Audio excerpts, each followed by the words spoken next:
Morning, planet dwellers. The awesome planet is here again, and you can see the face. I don't think I have to introduce him, but he is definitely an awesome personality. People love him so much because of his very casual ways and friendly ways. Kaya sometimes when you see him, pwede nyo siyang yakapin. Halikan. Pwede. Okay na okay yan.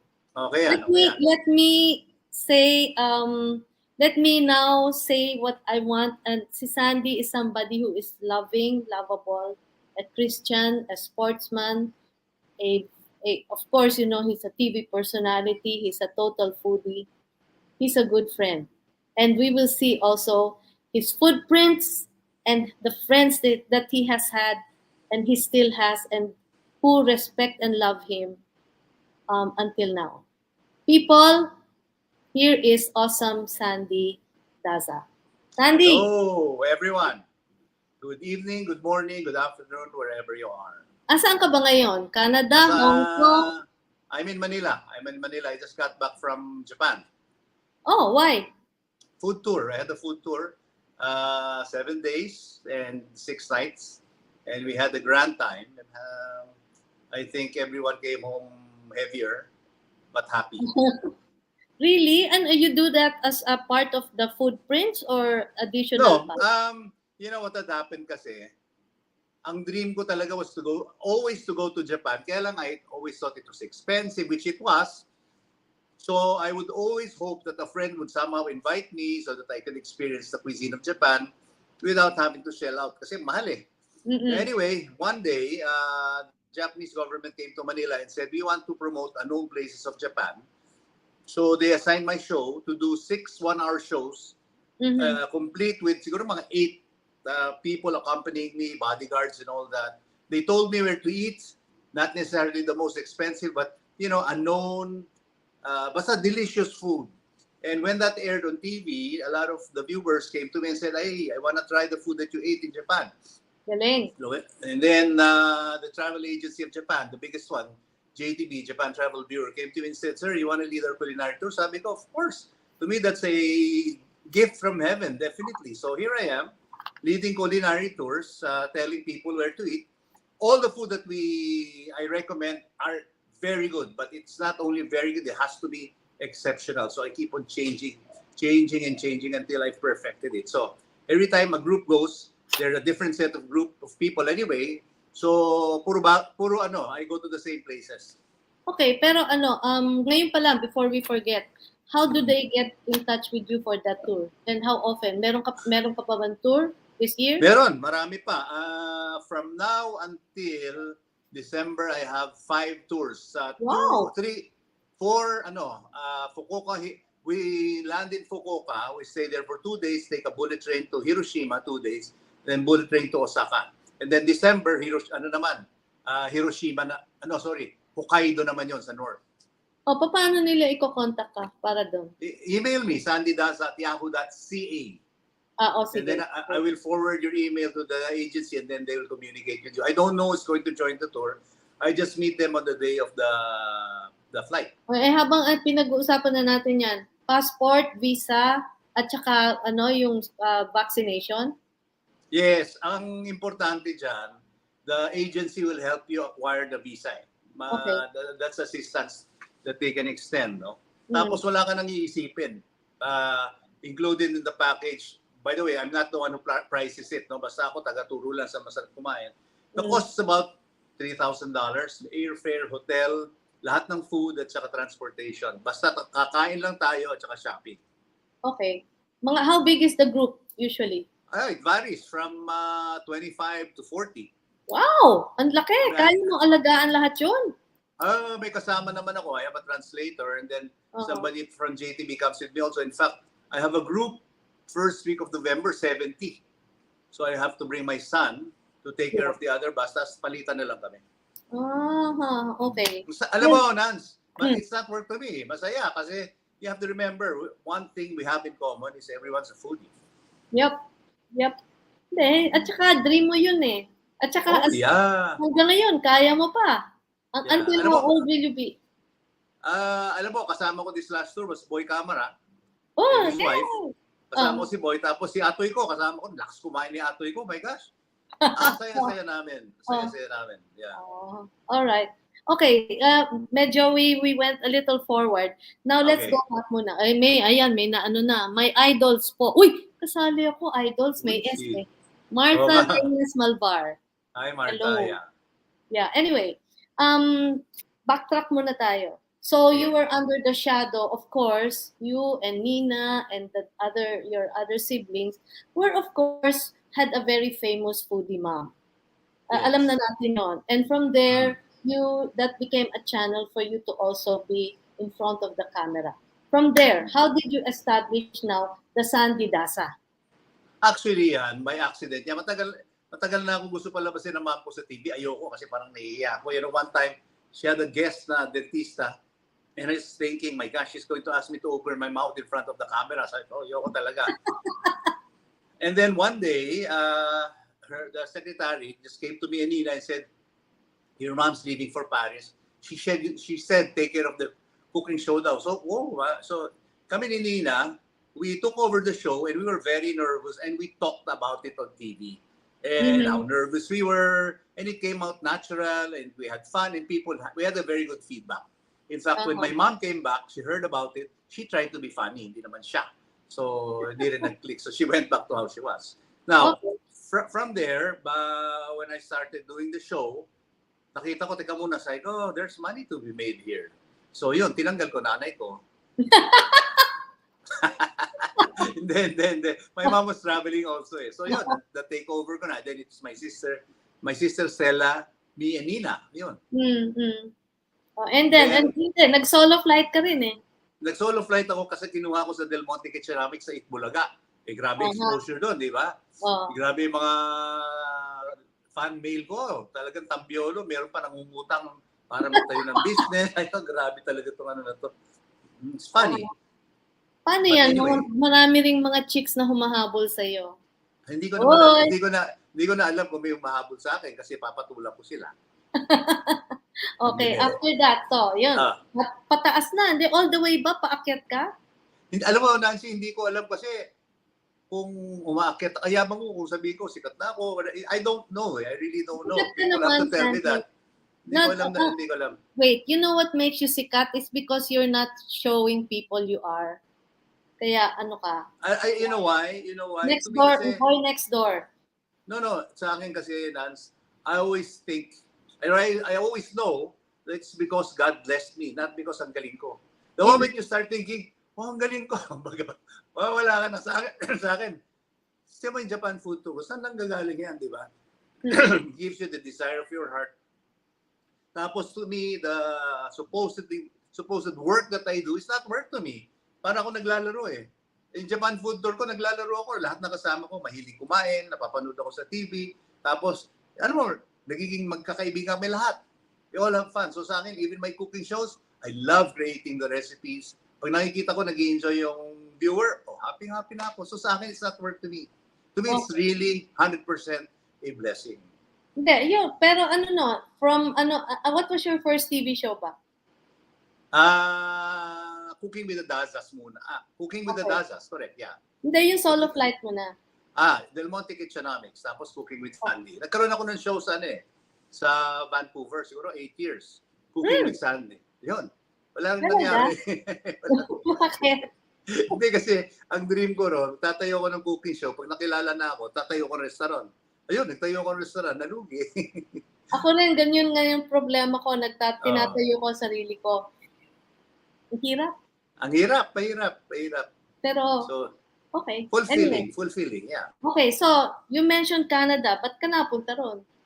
Alam mo, my sister Stella and her husband Jay lived in Paris. They put up a restaurant with my mom.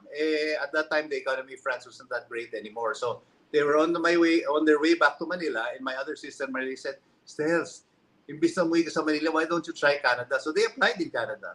When they got accepted, I visited Canada, Vancouver. And my wife and I, when we saw it, sabi na, ang ganda naman dito. Canada's beautiful. Sabi nga, apply tayo. We applied, tinanggap ako. I mean, this was the height of my career, di ba?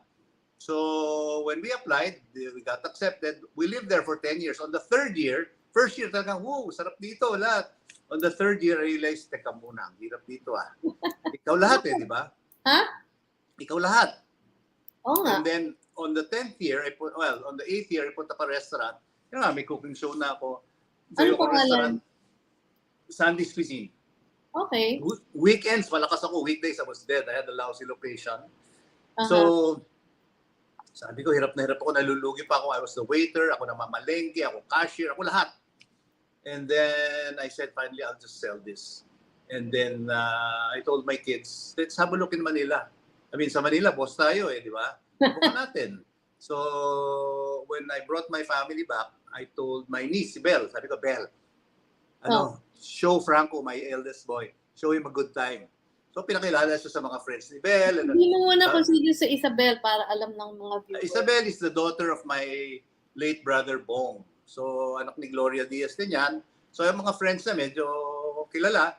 So, Franco comes back and says, Pa, I can live here. Okay, good. So we moved back here. How many kids? I have 4 kids. Boy, girl, boy, girl. Okay. All right. And they're all with you now there? Franco just got married. Really? Yeah. Wow. Ali's here. Daniel and Arturo are in Spain right now, but they all live here. Sa akin naman, open ako Kasi, when they get married, you will wish they were here. So sa akin, my house is open for you. Anytime, any day. Baka later on, maging lolo ka. Wow. Okay lang. That's what they say. Di ba? Sarap daw ng feeling, Nance, di ba? Depende. Kung magtitina ka ng buhok, nagtitina ka ba yan? Of course not. Then, titina ako, of course. Sinungaling, Okay, so after Canada, hindi ka na bumalik doon? Bumalik na ako sa Manila. Nagtayo ako ng show. Nagtayo ako ng restaurant. Okay naman. Kasi in fact, I lost confidence. Kaya ko pa ba itong restaurant? But we first put up Wooden Spoon. And Wooden Spoon was declared one of the top it was the #1 Filipino restaurant of the year. Declared at that time. So, okay, parang, kaya ko pa. No? Yun. Hanggang ngayon? Wala rin Wooden Spoon. Nalugi sa pandemic. Pati yung Casa, Daza. The one I focus on now is mga empanadas and pork buns. Yun ang ginagawa ko. Doing quite well naman. Di ba may Mai Tai ka rin? Mai Tai was my mom's, but I took that over, ginawa kong fast food. May Mai Tai ngayon, pero iba yon, hindi amin yon. So right now, what are in your hands? The Japanese tour, your TV? I have 3 shows. I have 2 in Metro Channel called Foodprints. One is Foodprints, going to the provinces or abroad, telling people where to eat. The other one is called Casa. It's a cooking show. And the other one just started on Net25. Net25, it's a cooking show called Lutong, Daza with my cousin Patpi. With your cousin who? Patpi, anak ni Julia. Patpi Daza. Okay. Yeah. All right. Okay, moving on. Canada, so andito ka na, meron ka ng Wooden Spoon, very successful. Yeah. Lahat yan, culinary. Ano pa yung mga ibang aspect ng buhay mo? Sa sports, sa I play badminton, I walk lately, I shoot. Isa ako sa mga founders ng Philippine Practical Shooting Association 1981 or 82. With sila Jack and Rile. Yeah, yun. Okay. So, ano ba? Sports ko. Up to now, badminton. Ang badminton ko nag-started in 1979 when nililigawan ni Greggy si Irene. Irene was playing badminton kasi bata pa si Irene noon Para hindi mahalata na nililigawan niya si Irene, sinasama kami ni Greggy sa Malacanang. So, nagbabadminton kami. Na-addict ako. Yeah, that's how it started. Si Bongbong ba nagbabadminton din? Hindi, squash yan. Squash. I remember nag-swimming yan. He could do the butterfly swim. Yeah. Swimmer din yan. Swimmer din siya. Yeah. Okay, mamaya na yan. So, sports yan. Ano pa yung mga ibang aspect ng buhay mo? Spiritual. I'm a member of the Christ Commission Fellowship. I started in 1986 after the Revolution. I went to Paris. Nung nasa Paris ako, may nag-invite sa akin. Sabi niya, attend our Bible study.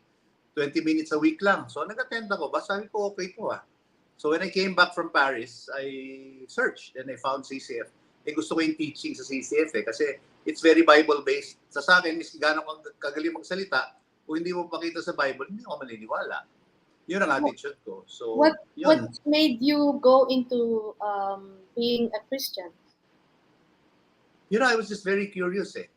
Curious ako kasi sa akin, in fact, the first verse that I learned was, cast all your worries on me and I will give you rest, no?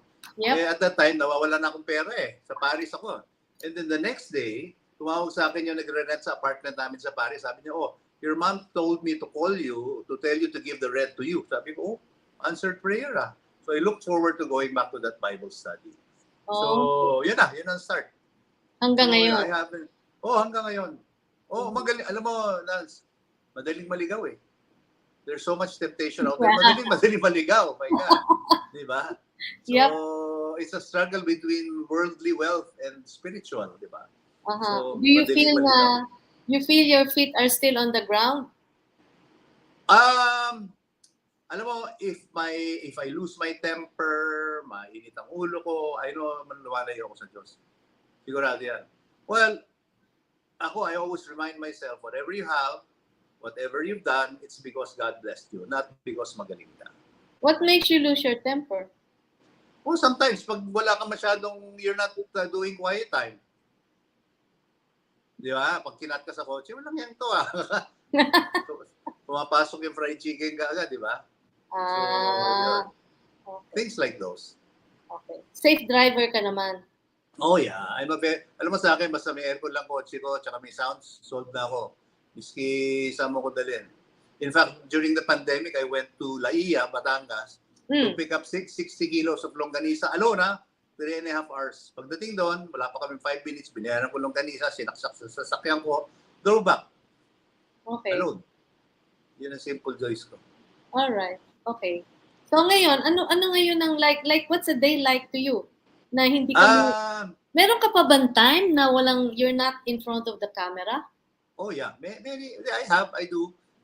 Except that right now till December, because so many people are eager to go out, ang schedule ko for the Japan tour is full. Punong-puno. May time na 3-4 days lang ako rito, lilipad uli ako. But like I say, it's a blessing because it's not work to me. It's a vacation. Yeah. It's a vacation. Tawanan lang kami ng tawanan. Tapos tutulong na. Of course, ang hirap magpapayat. Pero, di ba? Hindi ka naman mataba eh. Pero okay, nagluluto ka pa rin para sa sarili mo? Or Yeah. Kasi ang ginagawa ko, I write my recipes para sa lahat ng cooking show ko, ako gumagawa ng mga recipes. Papadala ko sa assistant ko sa baba. Then pag ready na, bababa ako. Then I'll assemble it. Tapos adjust kung kailangan mga adjustments. Okay. So, un-taping mo pa rin sa bahay mo? Meron dito sa bahay, meron ako dito sa may Broadway, sa bandang Gilmore. Okay. Anong mga favorite food mo, Pat? 5 lang. Favorito kong food? Of course, Pinoy, di ba? Japanese, of course. Not Chinese. Really. What do you mean?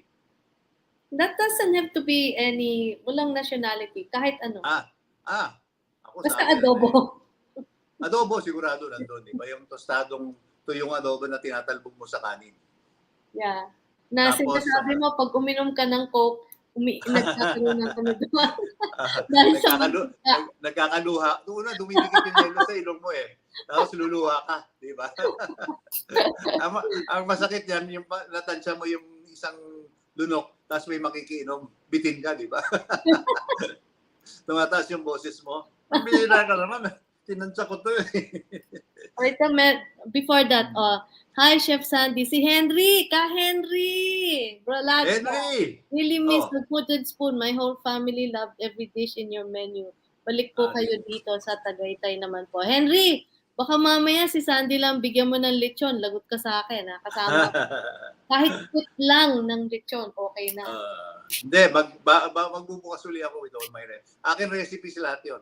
Okay. Ayaw mo mag-farming ng sarili mong ano? Hindi ko kayang gawin yan. Wala akong tiyaga sa ganyan eh. Bibili na lang ako. Wala na lang. Okay. Alam mo, kanya-kanyang specialty yan. That's not one of mine. Alright. Senior ka na ba? Matanda na ako. Lampas-lampas na akong senior. Hindi. Pero what's the difference between your life then na busy with social, and now nagme-mellow down ka ba or hindi? Hindi, I was never really into mga social eh. Sa akin naman, with all humility, dali mo ako miski saan, mayaman, mahirap, social, hindi social. Kaya kong sabayan yan eh. But Mhm. in the end, I'd still like to be with my friends from when I was a child. Kasi parang lahat ng title wala eh. Madalas ako sa UP. Pag Mhm. pumupunta Ngayon? kami sa hostel, oh yeah, sa UP hostel, I hang out there, Mhm. tapos doon, walang title, miski sino ka. Sino-sino 'yun? Sila Boy Kang? Eh, oh yeah, sila Boy, sila mga Lisaka, Oo. yung mga kinalakihan ko mga kabarkada na binabastos ka, gano'n. So yun, masaya naman Si kasama Cash yun. mo na lang. Cash, yung nakikita ko. Si Cash, ano yun? Religious ngayon yun. Oo nga, pareho mo. Ano Yun. 'yan? Oo nga, puro padala ng ano, eh, "Hi, Cash." Mm. Ah, Takot ay sa kamatayan. ano dati humihit-hit kayo? O syempre, nung bata kami, lakas namin umitit. My gosh. Araw-araw yon siguro mga ganyan karaming damo every day. Sobra Pero naman kayo. hindi, Nancy, grabe kasi ang ang barkada namin noon, ang tatay niya governor dati. So, ang dami namin noon. Gabi-gabi. Pero after a while, parang nabububo ka eh. Mag-hello Di ka ba? rin kay Chef Rox. Nasa Rock, San andyan ba si Antonio, Rox? Texas siya. Kumusta yan? Kumusta yan? Na-feature rin namin siya kaso nung after 10 minutes, Tagalog na kami all the way eh. Social climber din yan eh. Ayan. Okay, Ayan, so kababata ko yan. No? kwento pa ulit. After Eh, that, Canada, wooden spoon. ah, Kailan mo, mga when did fast you food. start Foodprints? Foodprints, ano yan? Ang concept ko kasi when I was working as a waiter in Paris, every time the French, mga fine dining French ito, enjoy their food, I was so proud. So I was telling myself, alam mo maraming pagkain na masarap sa probinsya eh. Kailangan lang malaman mo o maturo mo kung saan yun. Kasi ang tao, pag hindi nagpunta sa probinsya, for example, kumain sa Iloilo, hindi niya alam saan siya kakain niya miskisan eh. Hmm. Very likely, alis yan, sabihin, hindi masarap ang pagkain sa Iloilo. Ngayon, kung yung Foodprints, may turo namin sa'yo saan kakain, gusto ko sabihin mo, ang sarap ng pagkain ng Iloilo, ang sarap ng pagkain ng Bacolod, Bulacan. Now, in the end, ang gusto ko is sabihin ng foreigner at Pilipino na ang sarap pala ng pagkain ng Pilipino. Yan ang goal niya. Now, nag-start yung Foodprints na yan. Nagawa kami ng pilot show. Kasama ko yung mag-asawa na si Dan at saka si Cherry Hill. Pinasarap. Naku, kala ko gandang-ganda ako dun sa show namin. Hindi pala maganda. I mean, but it captured the idea that we wanted, no? So, present ko yan sa Solar Films, sinala ko sa Channel 7. Walang pumapansin sa akin. And then later on, nung binuksan namin ng wooden spoon, yung pinsan ko, Cory Vidanes of ABS, my first cousin and my cousin Patrick. Sino? So, si Cory Vidanes ng ABS. Mataas na position niya sa ABS. So, anyway, she came to the restaurant, ate there with Patty, and nakikwento nila kay Gabby Lopez. So, Gabby ate there one time. Bakit nakatayo si Gabby? Sabi ng friend ko, si Gabby Lopez ba yan? Nakatayo, nag-aantay ng table. So anyway, it's long story short, he loved the food. Tapos one time, there was a party, if I'm not mistaken, birthday yata ni Chari yan. Nag-cater si Cloud, ako at saka si Mirna, si Dismundo. Tatlo kami naubos yung pagkain ko. Kanila rin naman, but akin ang nauna. Siguro dahil bago, no? And then that night, syempre, wine. Sinabi ni Gabi dun sa head ng lifestyle channel pa noon kay Marge yata. Sabi niya, he gives Sandy a show. So, okay. So, after a few days, I went to ABS. I showed them my show. Sabi ko, this is my concept. That's how Foodprint started. Okay. Ilang years na yan? 10 season na kami. 10 years. Wow! Mga 130 ano. Before that, somebody was giving us merong isang nag-comment nag-chat ka, so we didn't catch it eh. Ito si Martha Reyes Malvar. Kilala mo ba siya? Hindi. I miss wooden spoon. Chef Nancy. Like Laki Me Remedyo Circle. So, yeah. Okay. Nako ha, Remedyo Circle. So, ano yan? Social artist na kung mga nakasuot na mga pa-hippie-hippie, di ba? Anyway, before we start with the photos, ano yung mga, of course, as you said, everything is like fun and all. Siyempre may challenge din, gaya ng sinabi mo, pandemic. Ano pa yung mga challenges sa buhay mo na you are trying to overcome or you have overcome with God's help? Well, something that I already knew before the pandemic start was, in the end, family is most important. Diba? You just want Okay. to keep everybody here.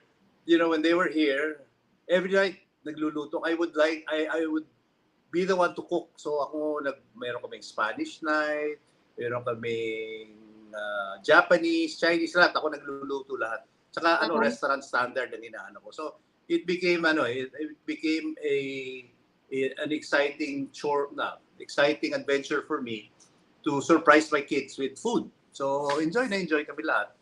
Ang nakakatakot is, syempre, you worry about them getting sick and everything, di ba? Yeah. So sila naman were worried about me getting sick. Syempre, ako matanda. But syempre, blessing naman okay naman kami lahat. Okay. Wooden spoon. Yung Wooden pandemic, spoon, sinabi mo. nung pandemic kasi, we had one of the best locations in Rockwell, Wooden Spoon. Yeah. And Rockwell naman, they were very fair in the sense that if we made sales of 100 pesos, 15 pesos lang charge sa amin, which was good. Ang problema is there is a common cost like the aircon, the security guard, the lights, blah, blah, blah. So those costs, those expenses ate up on our deposit. So we were forced to close. So yun, we gave it up na.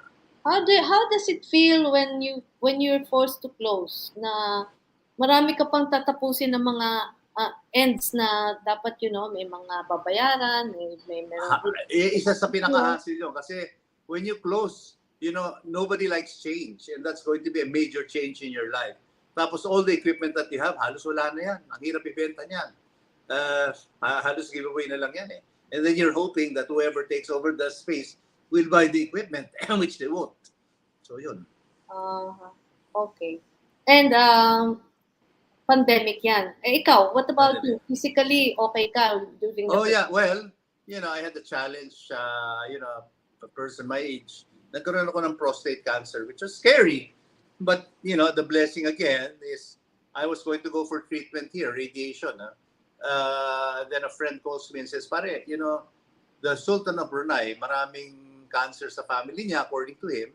So, because they intermarry. So, what he did was he poured in billions for cancer research in Singapore. Punta ka sa Singapore, sabi niya. Akong bahala. They have one of the best there. So, in 3 days, nakaschedule lang ako pag-radiation dito. Sabi ko, pare, ayoko na kasi nakaschedule lang ako. Sabi niya, compromise tayo, padala mo test sa akin. So, in 3 days, mga 2 days before my radiation was gonna start here in Manila, I flew to Singapore. Now, the treatment in Singapore is different. Ang treatment nila ron, 3 months oral medicines. For those of you who are familiar with PSA, the normal is 4 eh. Ang PSA ko, PSA. What's that? Alam yan. Basta yun ang parang norm ng ng prostate sa lalaki. Teka muna, before that, why did you find out you had? How did you find out? And how did you feel? I didn't feel anything. Basta, kasi 2 years, wala kang blood test dahil pandemic eh. So, nagpa-blood test ko, mataas yung PSA ko. Sabi ng doctor, sige, check. Boom. Cancer. So, freak out din ako. Wow. So, anyway, siyempre, inisip ko, oh my gosh, mamamatay na ako and everything and all that. But, God is really good. So, pinapunta ako sa Singapore. I did oral medicines for 3 months. On the 2nd month, my doctor for Singapore required me to take a blood test. So, yung PSA ko na 8.4 na cancer, after 2 months dito, ang PSA bumagsak to 0.21. Sabi ko, wow, okay to ah. So after 3 months, I went back to Singapore. Nagkaroon kami ng CT scan doon. In the beginning, when I first went there, 3 months before, they showed me my CT scan. May mga light, in other words, cancer alert, no? Yung prostate, yung lymph nodes, meron may ibang part pa. So sabi niya, the other parts might be something insignificant, but we'll treat it like cancer. After 3 months of the treatment, yung gamot, I did another CT scan. I had a comparison. 0 lights. Talagang, wow, sabi ko, Lord, gusto kong halikan yung doktor. Oh, talaga. Ano yun? So anyway, wala ng radiation? You didn't have to go into radiation? No. Ang plano talaga was radiation pa rin. So after the 3 months, wala na. Parang, kumbaga, okay na ako eh. Ang philosophy ni Redo, pag lumiit yung prostate ko, then it's easier to hit with radiation. So that's what I did. I did 20 cycles of radiation. Wow. Wala naman side effect. Hindi yung buhok. Wala. Alam mo, Nance, marami nagsasabi sa akin ito side effect niya, masusunog, ganito, lalaglag. Alam mo, talagang nagpapasalamat ako kasi lahat yon zero. Zero side Amen. effect ako. 15 minutes a day, yung radiation ko nga parang imbis na treatment, naging food trip eh. 11 of my friends visited me. Pagka 15 minutes, food trip na kami, Hopper Station, whatever. Grabe, unbelievable. So far, Wala kang very good. takot. Wala kang takot. Mukhang okay na eh, so I don't know.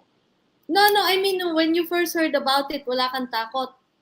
Takot Ready ka ako. na for anything. Takot ka rin. Takot ako. Takot din ako ng konti. Kasi parang, that's a change eh. You don't know what's in store for you. Okay. Takot ka din. So, sa akin naman, alam mo, I live the full life. So, kung talagang tatawagin ako, huwag naman Lord. Ganun, di ba? Pero okay naman. Okay. So, yun. O sige, ano na natin? Let's go into the photos. Wow! Wow naman. Ikaw yan? Parang hindi ko maano. At saka, hello, Presidente. O, ano yan? Ano yan? That is a tomato paste plant. The project of BBM yan eh. He was governor at that time. At that time kasi, meron mga we could borrow financing. So, at that time, we had a tie-up with Del Monte Philippines and our company called Agriman, we were cross-pollinating tomatoes for Kiko Foods of Japan. So there were 3,000 varieties of tomatoes. And then in the process of that cross-pollination, they realized na parang, magandang weather dito sa Ilocos Norte for tomatoes. So we conceptualized the project of putting up a tomato paste plant in Ilocos Norte. Ang weather na hinahanap niyan are cool nights and warm days. So mga September hanggang March yan. Okay. So what we did contract growing. I went around as a part of a team convincing farmers who were planting tobacco to instead plant tomatoes. You Minimum, can do that now. Hindi, Grabe. kaya nga eh. Kaya ginagawa namin yan. So, instead of mas malaking kita nila, tapos ang contribution nila is labor and their land. So yun, dami namin kamatis yan, grabe. So I remember the day when we started that, I was with BBM and we turned on the machines in the evening. That time, biglang nung nag-on yung machine, parang yung buong taon ng sarat nangamoy spaghetti sauce. Hindi, yung balahibo mo talagang wow. Sabi Anong brand? Did you carry any brand in local? No. Walang brand. We just packed it in mga 55-gallon aseptic tanks. And then, so ini-export mo? Hindi. Local lang kasi at that time, kulang ang we would import tomato paste, mas mura eh. So what Marcos did, he put a tariff on imported tomato paste to protect the local farmers. Good. Okay. So anyway, even before na-produce yung paste namin, binibili na yan. Sold na siya. Wow. So yun, magandang project. But it was never publicized. Did the farmers go back to tobacco after, I guess? Wala na ako.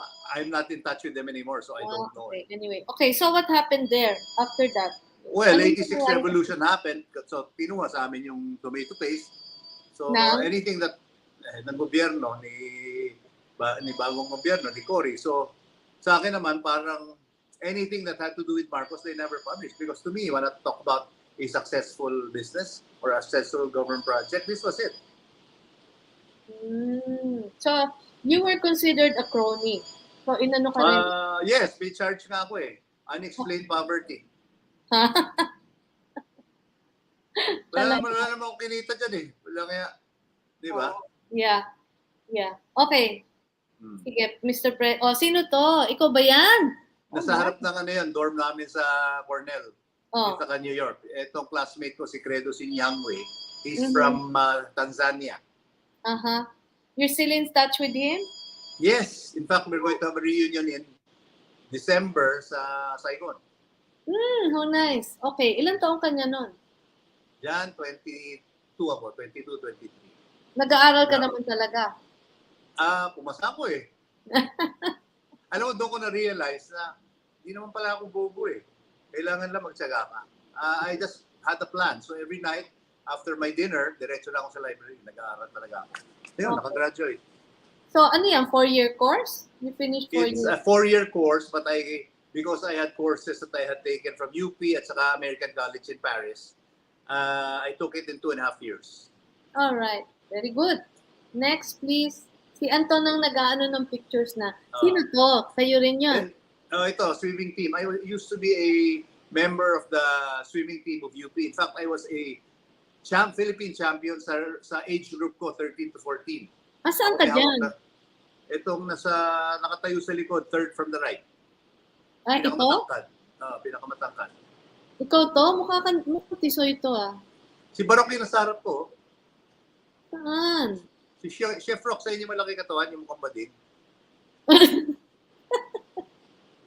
Talaga? Yan, no, si Chef Rock. Ganda ng katawan niya noon. Parang ang puti niya. Hello? Oh. Parang ang ano nyo. Oh, okay. Okay. So, ayan, so swimmer ka rin pala. Swimmer, champion swimmer. Anong year to? Oh my gosh. 1965, 66. Kaya lang dyan, walang nanonood na babae sa mga chicks. So lumipat ako sa basketball. Okay ka rin naman sa basketball. Okay, yeah, I was okay, basketball. Nag-golf ka rin? Hindi, never ako nag-golf. I know that's addicting, so I stay away from that. Okay. Next, please, Anton. Oh, ito. Ito na yung umpisa. This was a feature of me in one of the magazines, and I was being compared to Jack Tripper. Inaalala mo yung sa Three's Company? Di ba chef din yun? No, I don't remember. Hindi pa ako pinanganak noon. Naku, wala yan, Nancy. Sige na. Sige si Jack. So, yan yun. So anong ginawa niyo ni Jack? Hindi, ano yan. This was in Obon Vivant, Obon Cafe in Makati. I was the one running that restaurant okay. at the time. Alright. Okay. Next. Uy. Ito, I was a member of the UP High basketball team also. Third year high school ako dyan. Saan ka dyan? Saan ba ako? Tingnan mo na. Let me see. It's from the top. Ayun, nasa gitna. Top sa gitna. Co-captain ako nun eh. Yeah. Okay. Ako co-captain at that time. Okay. Yeah. Marami ka ng girlfriend nun?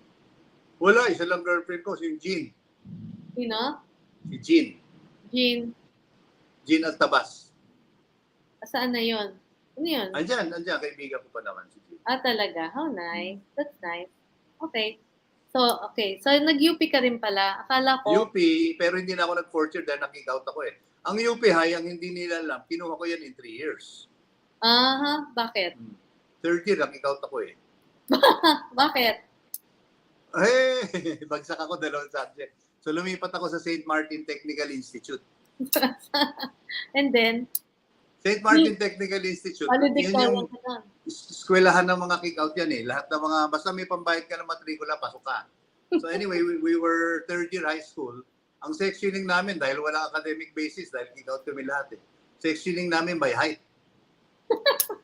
Totoo yan. In fact, dahil matangkad ako, basketball player ako, pag naglalakad kami sa first year, akala mga teacher kami. So, good morning, sir. Good morning naman ako. Good morning. Ay, nako. Masaya. Next, please, Anton. Uy! Okay to. Sino yan? Kwento. Sino nga ba? Ito nagpapalakas sa akin to eh. This was about 7 o'clock on May 9. Iko-confess ko ngayon, I voted for PBBM to the audience. Magaling yan. Last minute, tinanong ko si Sandy, because Sandy and I are good friends. Yes, very good friends. Yeah. And tinanong ko, Sandy, nag-aano ko kasi nakikita ko lahat ng mga Filipino dito gusto nila si PBBM. Sabi ko, should I vote for him? Sabi ni Sandy, the moment Sandy said, oo, Nancy, mabait yan, I changed my vote. Hindi pa nagbabago opinion ko dyan. Mabait na tao yan. In what way? Hindi nagtatanim yan eh. Alam mo nung gabi. Hindi nga nagtatanim eh. Yung time na yan, di sinasabi ko sa kanya, and that's mga 7 o'clock yan. Sabi ko, ano tingin mo? Sabi niya, mukhang okay na tayo. Hindi, ano nga to? Anong day to? Yung election day na? Yeah. May 9. Election day was a Monday. Oh, wow. Mga 7 o'clock yan ang gabi. Sabi ko, ano tingin mo? Sabi niya, mukhang okay na eh. In fact, I told him, sabi ko, gusto ko lang yung isang kandidato wag makakuha ng 14 million. Kasi doon magpo-prove na may daya nung 2016. Ano sabi niya sa akin? Ari, kalimutan mo na yun. Let it be na lang. Pabayaan mo na yun. Galing naman. Na-sharean mo na ba siya? Before, pero winarningan ng brother ko yan ni Pong. Sabi niya, don't ever talk to Sandy about the Bible. He will not stop talking. Yeah. So, How did you become friends? Actually, ang tunay na friend yan, si Bong, my brother. Si Bong kasi, dinidate kay Amy yan. So, we had come home from Paris at that time, Bong and I. Nagbabakasyon kami rito. Kaibigan ko either si Vincent Mendoza or si Danny Rodriguez. Dinidate si Bong kay Amy. Bong, siyempre Paris, pogi, magandang magdamit. So, ang ginawa ni Bong, inimbita niya yan sa restaurant namin sa Manila, yung Ubong Bivant Manila. So, dinala ni Amy yung kapatid niya, si Irene at si Bong. Doon nagkakilala si BBM at si Bong, my brother. Natuwa naman kay Bong. So, yun na, nagustuhan siya. At that time, si BBM nag-aaral sa London eh. Kami nasa Paris kami. So, pagbalik namin ng Paris, bumalik siya sa London, inimbitan niya si Bong sa London. So, sinama naman ako ni Bong. So, doon ko siya first nakilala. So, parang syempre, nakikita mo sa TV lang, natulala ako eh. Parang, then later on, I-realize, napakasimple mga tao. Yeah. Even Irene is very, very nice. Love na love ko yan. Oh, yeah. Yeah. Very, very nice. So, yan ang mga very close ako. Simpleng mga tao. Yeah, I think now they're being understood already. Na misunderstand lang na nasapawan lang ng bad press. Hindi, alam mo kasi, there's always, a lot of people have an image of them. I know them personally. So, sa akin, people create their own images and you can throw an accusation at anyone, di ba? Pinagluluto mo ba sila? Nagluluto rin yan, si BBM. In fact, he was the one that taught me how to use a sous vide machine. Nagluluto yan. Talaga?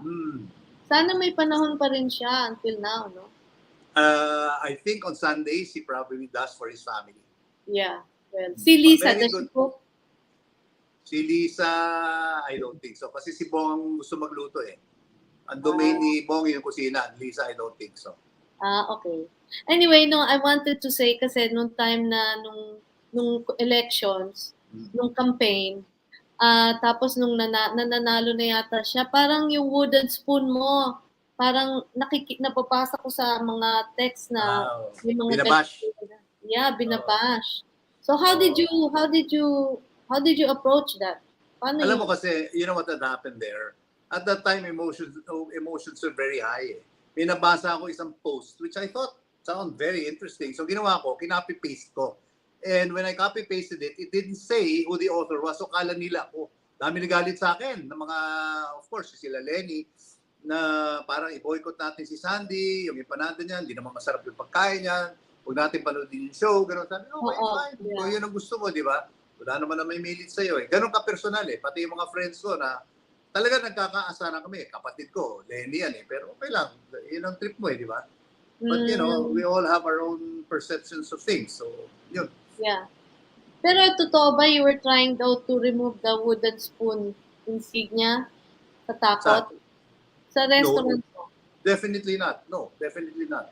Fake news. You know, fake news yun. Alam mo sa akin, ito paniniwala, I never put my restaurants, kasi hindi lang naman ako, may partners ako dyan eh. Sa akin, I give you my personal opinion. Kung ayaw mo take, that's fine. But I will never put my restaurants, you know, kasi yung mga partner ko, opposition din yan eh. Di ba? So sa akin, ayoko naman pilitin yun. Kanya-kanya yan eh. Di ba? Alright. Parang your life is so full. Hindi pa rin nako-complete yung circle. Anything more that you would like to do in your life? Mount Everest.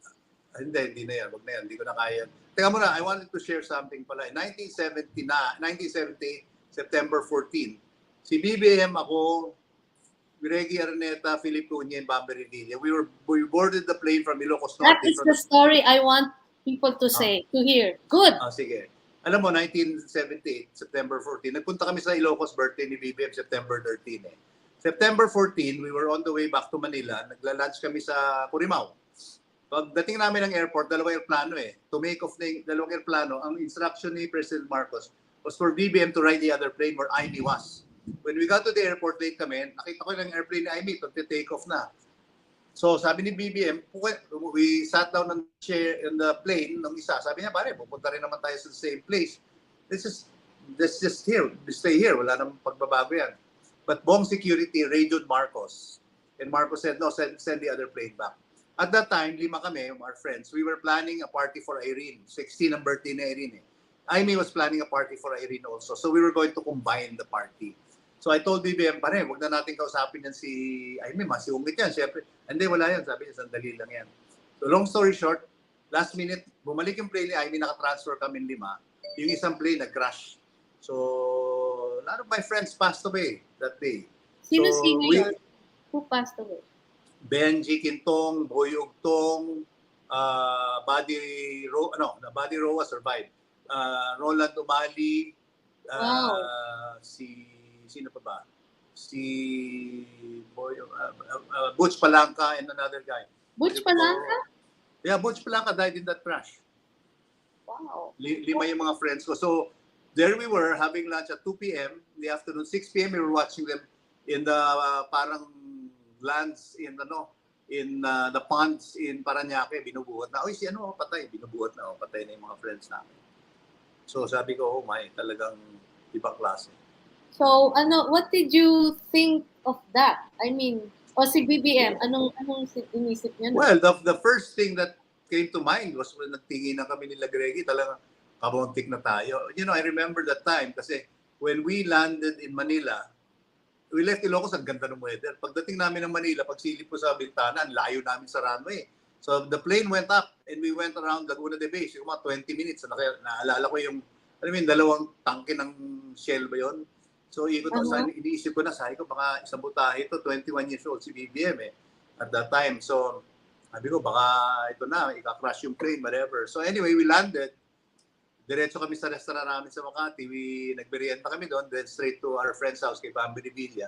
And then we got a call. BBM got a call from Ambassador Romualdez. He said, Master, si Ambassador. Pag sagot niya, what? Pagtingin namin sa kanya, sabi niya, pare, bumagsak yung plane. Wow. So, yun.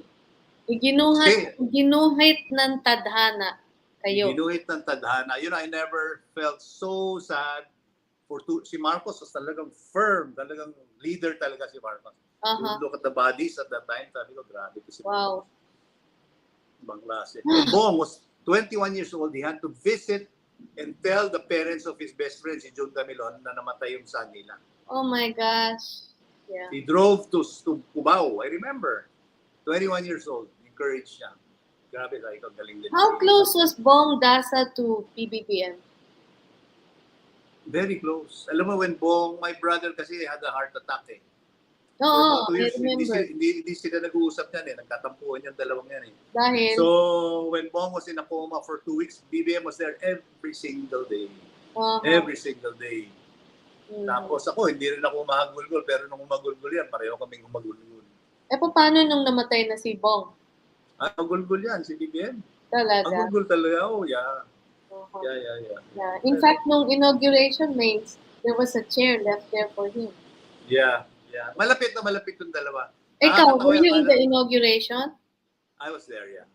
I was there, okay. yeah. Ano? Hindi ka makalapit. Sip ka rin? Sip ka rin? Siyempre.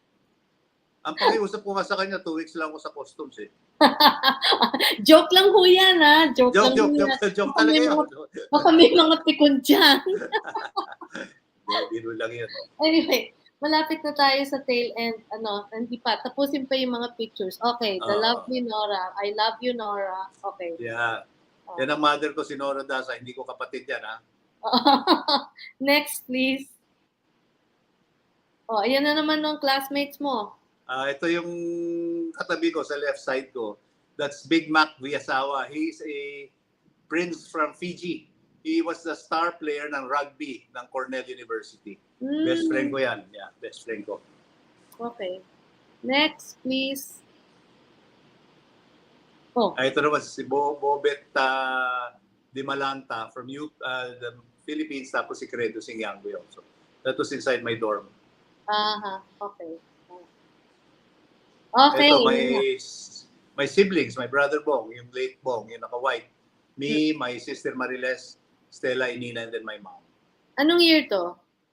Pero 2000, Or ilang taong ka na nito? siguro mga 50, 60, gano'n. Uh-huh. Okay. Alright. Next. Lana. Wala Okay. na. Anyway, nasa tail end na tayo, Sandy. And Wow, bilis ng oras. naalala mo pa yung when we did the food festival sa LA kay Andre? Oh yeah, with And Andre. he remembers you, he said, yeah, di ba?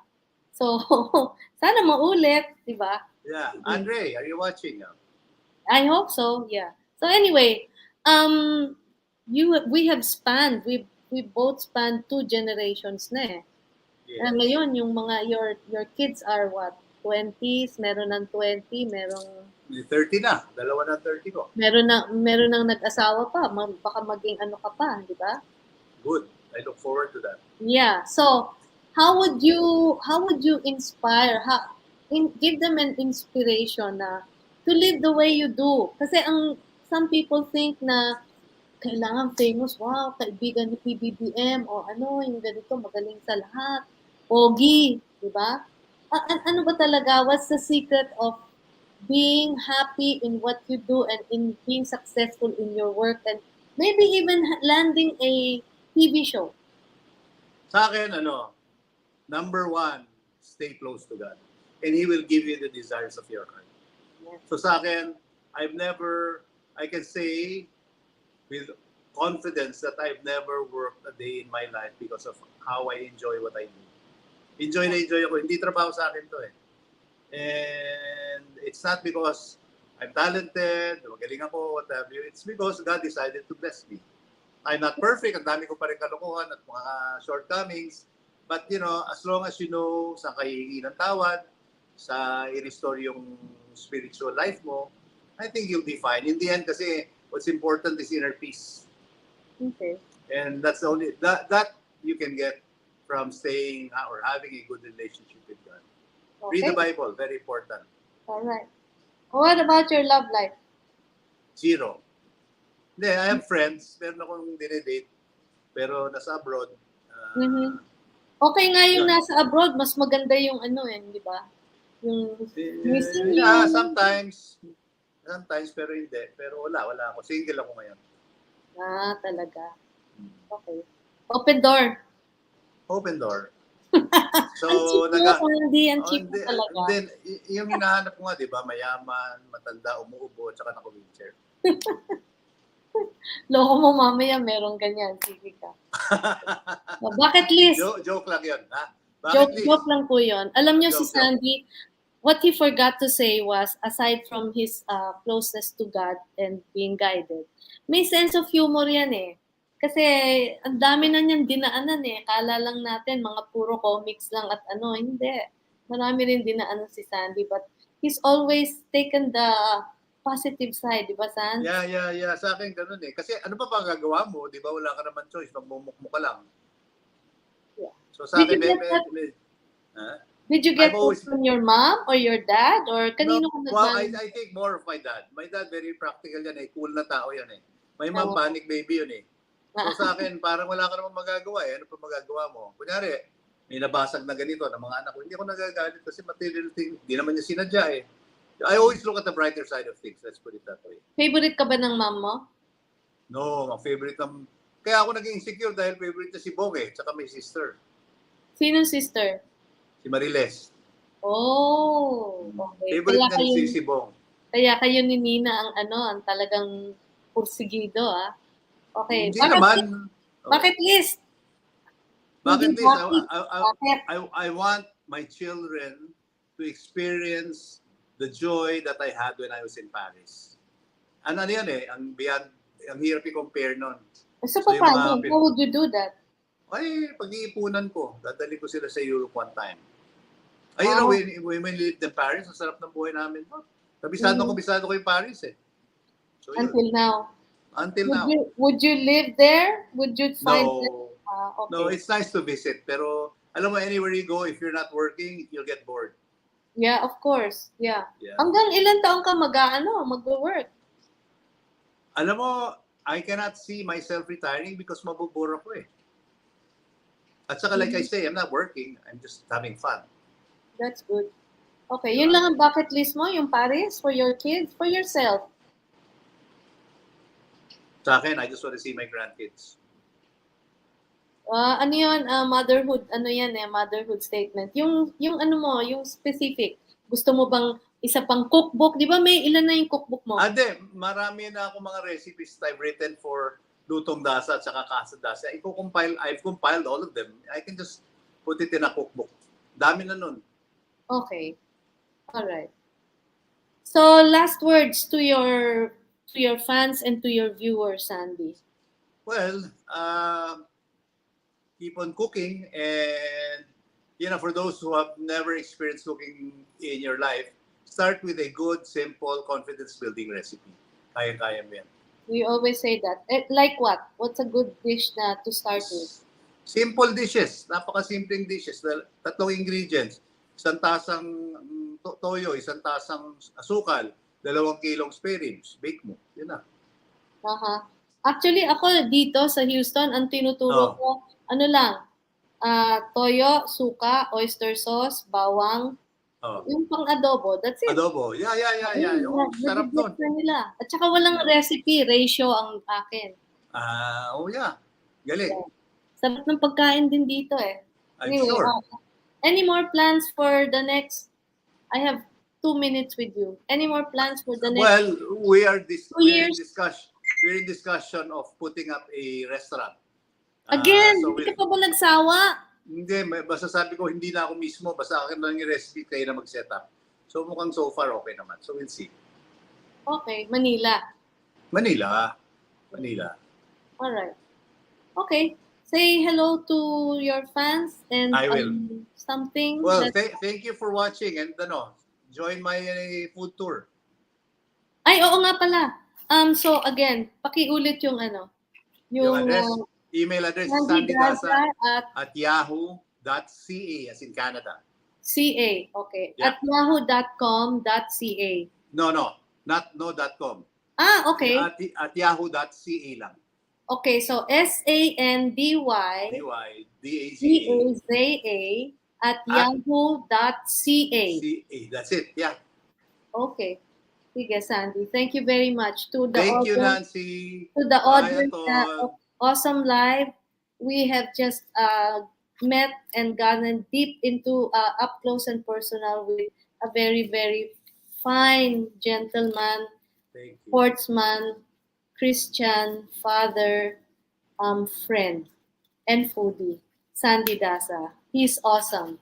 Thank you. You will watch the replays, and if you have any plans to travel to Japan or baka may iba pa siyang plans, please, Sandy Daza at yahoo.ca.